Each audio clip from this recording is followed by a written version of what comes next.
नौकरी मिल गई, छोटा सा कारोबार स्टैब्लिश कर लिया, 2-4 दुकानें बना के रेंट आउट कर दी, एक स्किल सीख ली, विरासत में कुछ जायदाद मिल गई, अब क्या करूँगा, अब अगली सारी ज़िंदगी बैठ के खाऊंगा। ये सब कुछ मुमकिन था आज से 10-15 साल पहले, लेकिन आज दौर बिल्कुल बदल गया है। एक एक लम्हे में इन्वेंशंस हो रही हैं, हर हर लम्हे में चीज़ अपडेट हो रही है, हर हर लम्हे में नई से नई टेक्नोलॉजी आ रही है, जिद्दत आ रही है, हर नए लम्हे में चीज़ों की डिमांड बदल जाती है।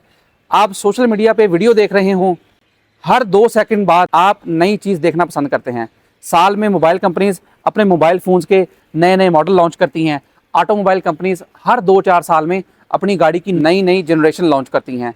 फूड चेन की बात की जाए तो उन्हें भी आए दिन कुछ ना कुछ नया लाना पड़ता है। इन सब चीज़ों से क्या वाज़े होता है? वाज़े ये होता है कि आप खड़ा पानी बन के ज़िंदगी में सर्वाइव नहीं कर सकते, आपको चलता पानी बनना है। आपने अपनी स्किल को हर रोज़ इम्प्रूव करना है, आपने तरक्की के नए से नए मौके तलाश करने हैं।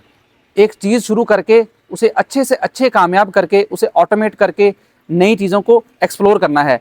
इंतहाई टफ कंपटीशन का दौर है, एक सेकंड भी आप रुक गए तो बहुत पीछे रह जाएंगे। इतना आसान दुनिया में कुछ नहीं है। मनोसलवा सिर्फ बनी इसराइल के लिए था, हमारे लिए नहीं है। हमने खुद मेहनत करके कमाना है और खाना है। ऐसे ही नहीं, कस्बे हलाल को ऐन इबादत कहा गया। आपने मेहनत का आदी बनना है।